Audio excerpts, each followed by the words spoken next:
Assalamualaikum warahmatullahi wabarakatuh. Assalamualaikum warahmatullahi wabarakatuh. Hamdan wa syukran lillah wassalatu wassalamu ala rasulillah Sayyidina Muhammad ibn Abdillah la hawla wa la quwata illa billah ma ba'du. Subhanaka la ilma lana illa ma 'allamtana innaka antal alimul hakim. Shadaqallahul azim. Anak-anakku sekalian, marilah kita sama-sama panjatkan puji syukur kehadirat Allah Subhanahu wa taala, zat yang senantiasa banyak sekali melimpahkan karunia kepada kita sekalian. Salah satunya adalah diberikan kemudahan kepada kita untuk duduk dalam rangka menuntut ilmu ya pada mata pelajaran Al-Quran hadis. Semoga pertemuan kita di pagi hari ini Allah memberikan kepada kita kemudahan dan juga kelancaran sampai kegiatan belajar ini selesai. Amin Allah ya rabbal alamin. Baik, sebelum kita mulai kepada kegiatan belajar, mulai kita sama-sama berdoa terlebih dahulu agar Allah memberikan kepada kita kemudahan dan kelancaran. Baik, boleh Saudara Gilang pimpin doa, silakan. Istaidu wa qra'u suratul Fatihah fi qalbi. Alhamdulillah minasyaitonir rajim. Bismillahirrahmanirrahim. Alhamdulillah ya kana na'budu wa nasta'inu siratal mustaqim siratal ladzina an'amta 'alaihim ghairil maghdubi 'alaihim. Amin.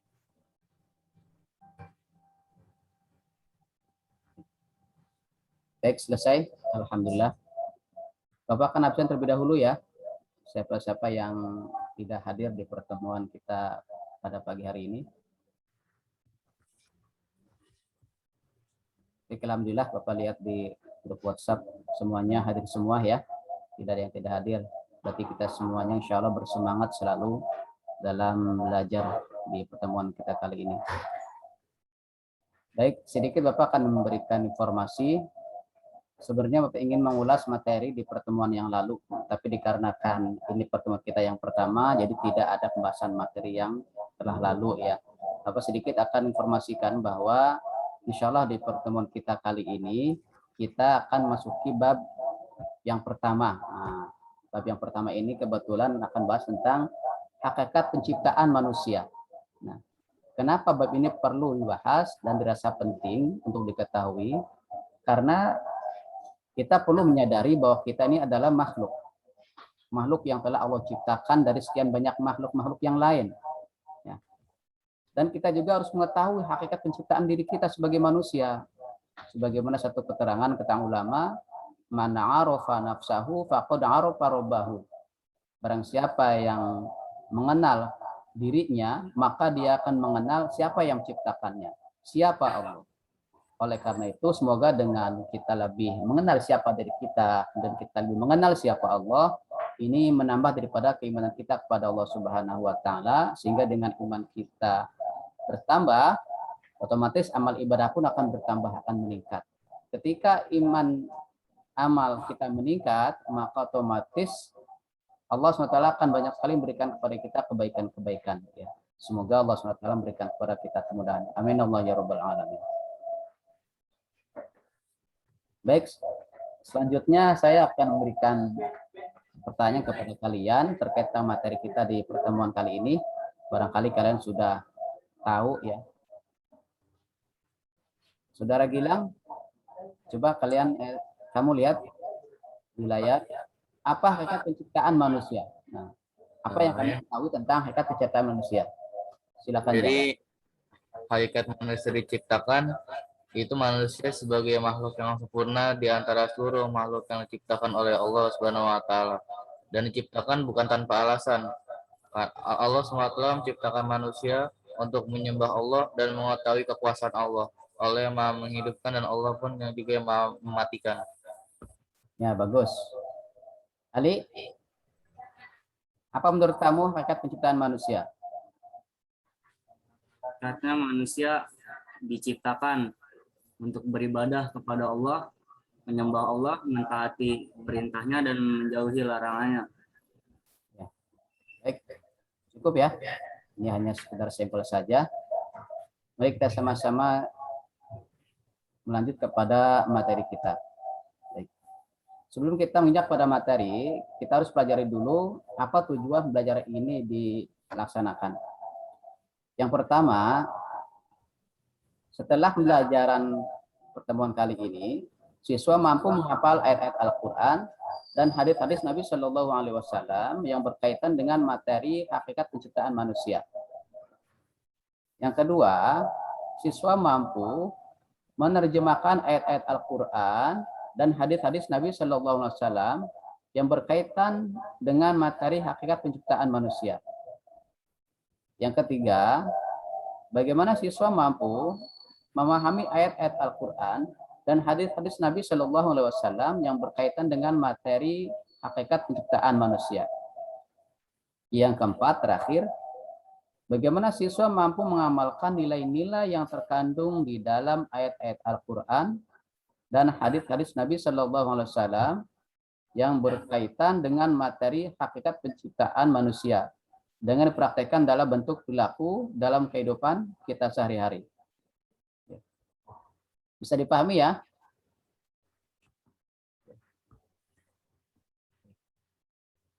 Baik, selanjutnya kita menginjak kepada materi kita. Baik. Pada materi yang berjudul Hakikat Penciptaan Manusia, ini terdiri dari beberapa poin-poin materi. Yang pertama, fase penciptaan manusia. Yang kedua, kesempurnaan penciptaan manusia. Yang ketiga, manusia sebagai khalifah di bumi. Yang keempat, tujuan penciptaan manusia. Nah, jadi materi-materi tadi yang Bapak sampaikan itu berkaitan dengan judul kita di pertemuan pagi hari ini, yaitu tentang hakikat penciptaan manusia. Ya, baik.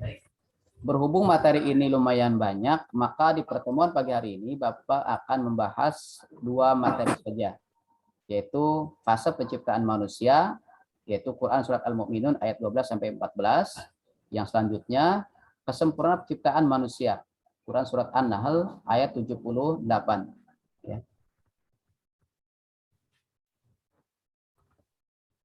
Baik, selanjutnya, kita sama-sama simak ya, tolong. Karena nanti di akhir pertemuan Bapak akan berikan pertanyaan kepada kalian. Fase penciptaan manusia. Ya. Allah SWT berfirman, "Walaqad khalaqnal insana min sulalatin min tin, tsumma ja'alnahu nutfatan fi qararin makin. Tsumma khalaqnan nutfata 'alaqatan fa khalaqnal 'alaqata mudghatan fa khalaqnal mudghata 'idhaman fa qasawnal 'idhama lahma. Tsumma ansha'nahu khalaqan akhar fatabarakallahu ahsanul khaliqin." Dan sungguh kami telah menciptakan manusia dari saripati berasal dari tanah. Kemudian kami menjadikannya air mani yang disimpan dalam tempat yang kokoh atau rahim. Kemudian air mani itu kami jadikan sesuatu yang melekat. Lalu sesuatu yang melekat itu kami jadikan segumpal daging. Dan segumpal daging itu kami jadikan tulang belulang. Lalu tulang belulang itu kami bungkus dengan daging. Kemudian kami menjadikannya makhluk yang berbentuk lain. Maha suci Allah, pencipta yang baik. Pencipta yang paling baik.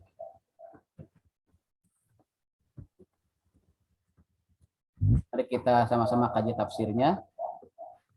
Tafsir perkata, "Walaqad khalaqnal insana min sulalatin min tin." Walaqad, dan sesungguhnya khalaqna, kami telah menciptakan al-insana, manusia, min dari sulalatin saripati, min dari tin, tanah. Tafsir isi kandungan, sesungguhnya kami, yakni Allah, telah menciptakan manusia dari suatu saripati berasal dari tanah. Ada segolongan ahli tafsir menyatakan bahwa yang dimaksud dengan manusia di sini ialah keturunan Adam, termasuk kita sekalian, yang berasal dari air mani. Dari hasil penelitian ilmiah, sebenarnya air mani itu pun berasal dari tanah setelah melalui beberapa proses perkembangan. Makanan yang merupakan hasil bumi yang dimakan oleh manusia dan alat pencernaannya berubah menjadi cairan yang bercampur dengan darah yang menyalurkan bahan-bahan hidup dan vitamin yang dibutuhkan oleh tubuh manusia ke seluruh bagian anggotanya. Jika manusia itu meninggal dunia dan dimasukkan ke dalam kubur di dalam tanah, maka badannya akan hancur lebur dan kembali menjadi tanah lagi. Sesuai dengan firman Allah Subhanahu wa taala, "Minha khalaqnakum wa fiha nu'idukum wa minha nukhrijukum taratan ukhra." Darinya tanah itulah kami menciptakan kamu dan kepadanya lah kami akan mengembalikan kamu. Dan dari sanalah kami akan mengeluarkan kamu pada waktu yang lain. Quran Surat Toha ayat 55.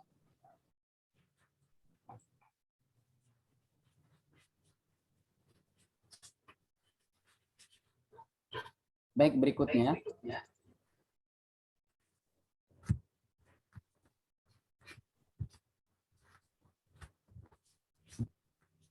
Nah, itu tentang penafsiran Al-Quran Surat Al-Mu'minun ayat 12.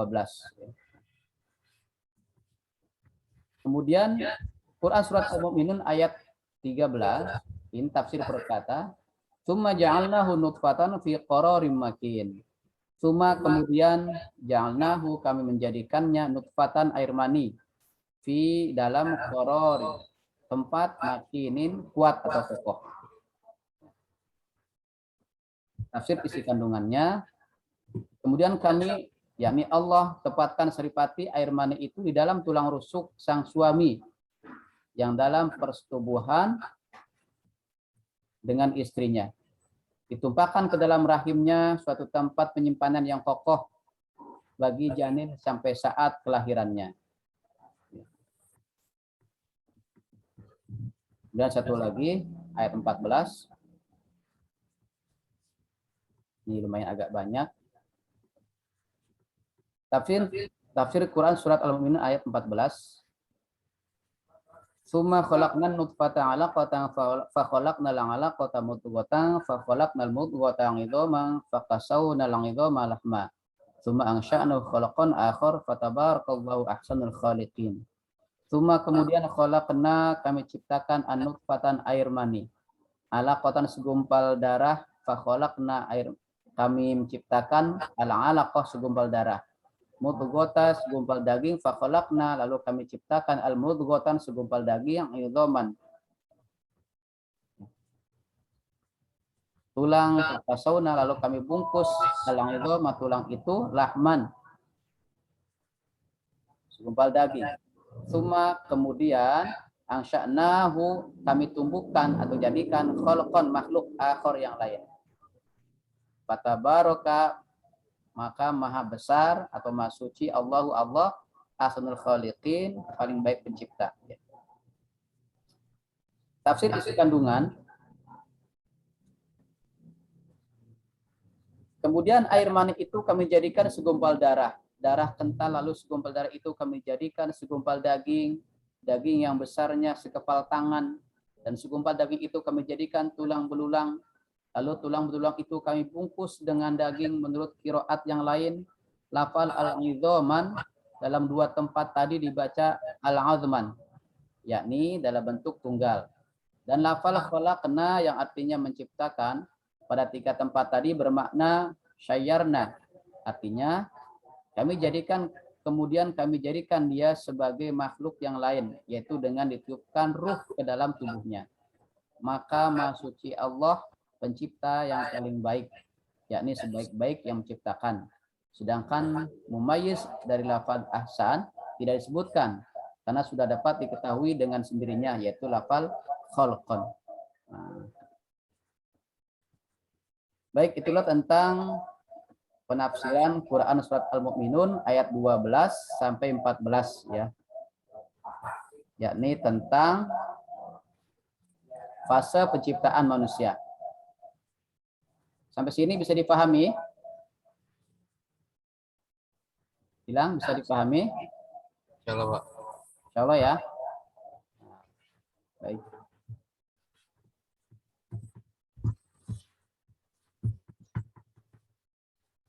Baik, satu pembahasan lagi, tolong disimak ya. Nanti setelah ini kita akan berdiskusi ya terkait tentang materi. baik yang pertama ataupun yang kedua. Untuk selanjutnya, kesempurnaan penciptaan manusia.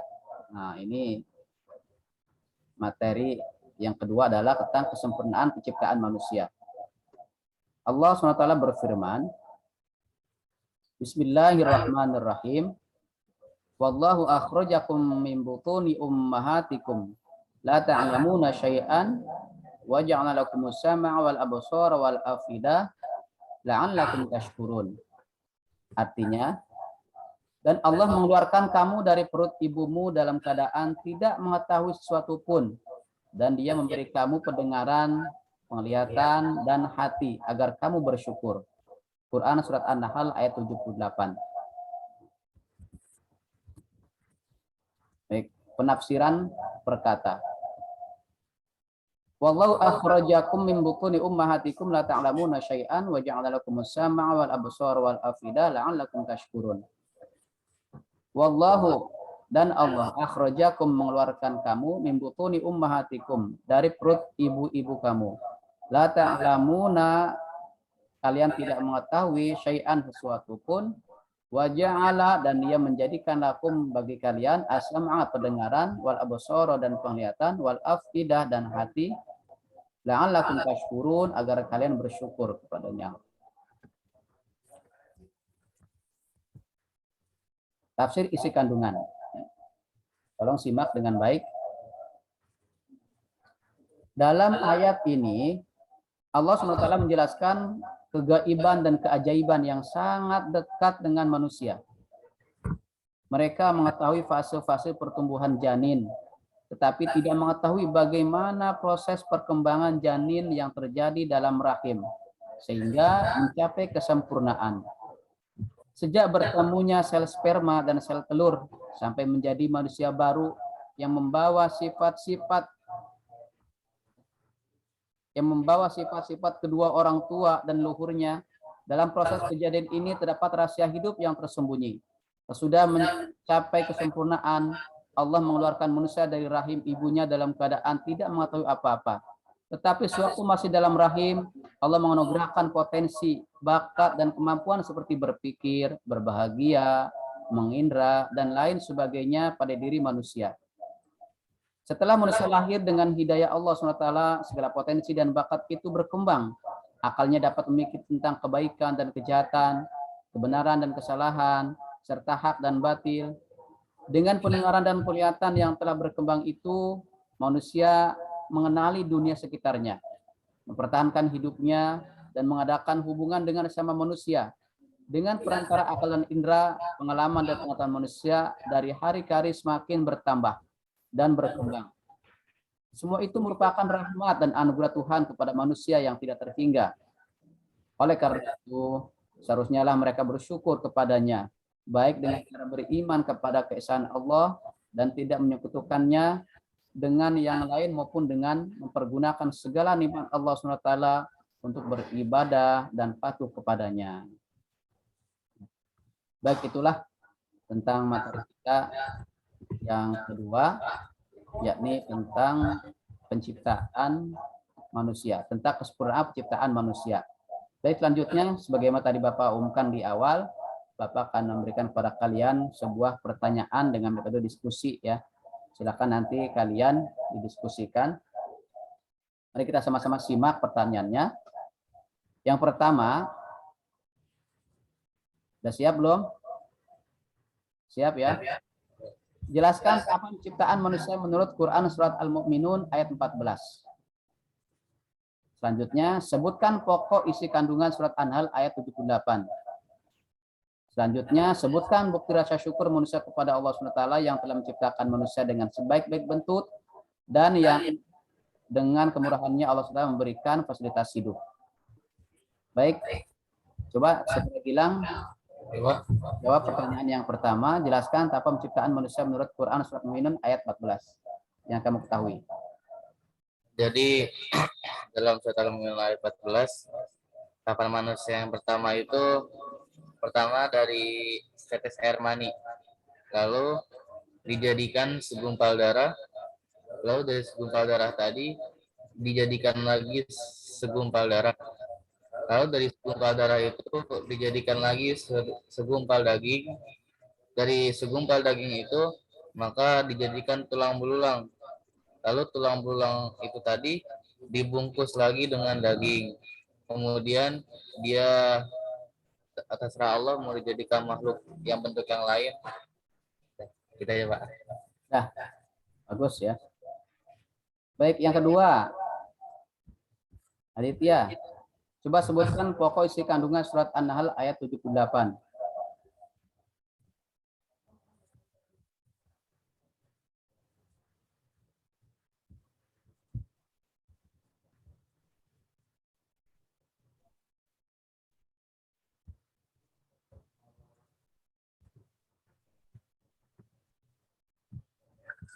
Yuk, bisa?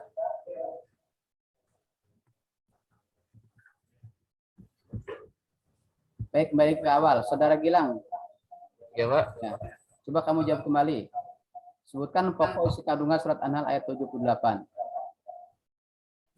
Isi kandungannya, jadi Allah SWT yang mengeluarkan manusia dari perut ibunya dalam keadaan bayi itu tidak mengetahui sesuatu, dan Allah yang memberikan manusia itu pendengaran, penglihatan, dan hati nurani. Itu semua agar manusia tadi bersyukur. Ya, bagus ya. Ya. Tadi kan saya jelaskan dari awal dengan baik. Nah, setelah itu Bapak akan berikan pertanyaan. Nanti pertanyaan ini tolong kalian didiskusikan dengan orang-orang yang terdekat dengan kalian di sana, mungkin dengan ibu, bapak, atau kakak dan sebagainya, agar mereka pun ya bisa mendapatkan ilmu juga gitu dari pertemuan kita kali ini. Baik, satu lagi, coba Gilang, tanggung satu lagi hasil diskusinya. Sebutkan bukti rasa syukur manusia kepada Allah SWT yang telah menciptakan manusia dengan sebagai bentuk dan yang dengan kemurahannya Allah SWT memberikan fasilitas hidup. Jadi rasa bersyukur seorang hamba itu mempergunakan seluruh yang Allah berikan untuk disandarkan pada kebaikan. Allah kasih mata, contohnya itu gunakan mata itu untuk kebaikan, jangan buat untuk keburukan. Dan selainnya, apapun yang Allah berikan berupa harta, kesehatan badan, maka semua itu harus dipergunakan jalan Allah. Itu semua sebagai tanda syukur kepada Allah. Ya, baik, bagus ya. Oke. Saya rasa materi kita di pertemuan pagi hari ini sudah selesai. Tapi sebelumnya Bapak akan mengingatkan kepada kalian, nanti di pertemuan mendatang kita akan membahas tentang yang bagian C ya, yang ketiga, yaitu manusia sebagai khalifah di bumi. Semuanya tercantum dalam Quran surat Al-Baqarah ayat 30 sampai 32 ya. Supaya nanti di pertemuan datang kalian sudah dalam keadaan sudah siap ya, sudah buka Al-Qur'annya, dibaca-baca, difahami maknanya dan sebagainya gitu. Ya. Dan juga penting kita sebagai orang muslim harus rajin baca Al-Qur'an ya. Karena kita ketahui bahwa Al-Qur'an ini adalah firman hidup ya. Orang mana tahu bahwa Al-Qur'an sebagai firman hidup, orang dibaca aja jarang. Nah, oleh karena itu sudah seharusnya kita rajin-rajin baca Al-Qur'an. Nah, setelah itu kita baca terjemahannya, difahami maknanya, dibuka tafsirnya dan sebagainya. Dan setelah itu kita berdoa kepada Allah, semoga Allah memberikan kepada kita kekuatan untuk mengamalkan apa yang telah kita ketahui. Amin Allah ya rabbal alamin. Baik, sebelum Bapak akhiri, sebagaimana biasa, mungkin kita telah sama-sama merasakan dan mengetahui bahwa sekarang lagi zaman adanya wabah COVID-19 ya.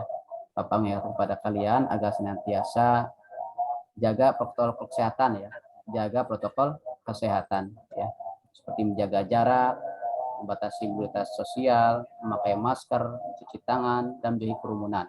Semoga Allah SWT senantiasa melindungi diri kita dan memberikan kepada kita kesehatan jasmani maupun rohani. Baik, sebelum kita akhiri, sebagaimana biasa ya, kita berdoa terlebih dahulu.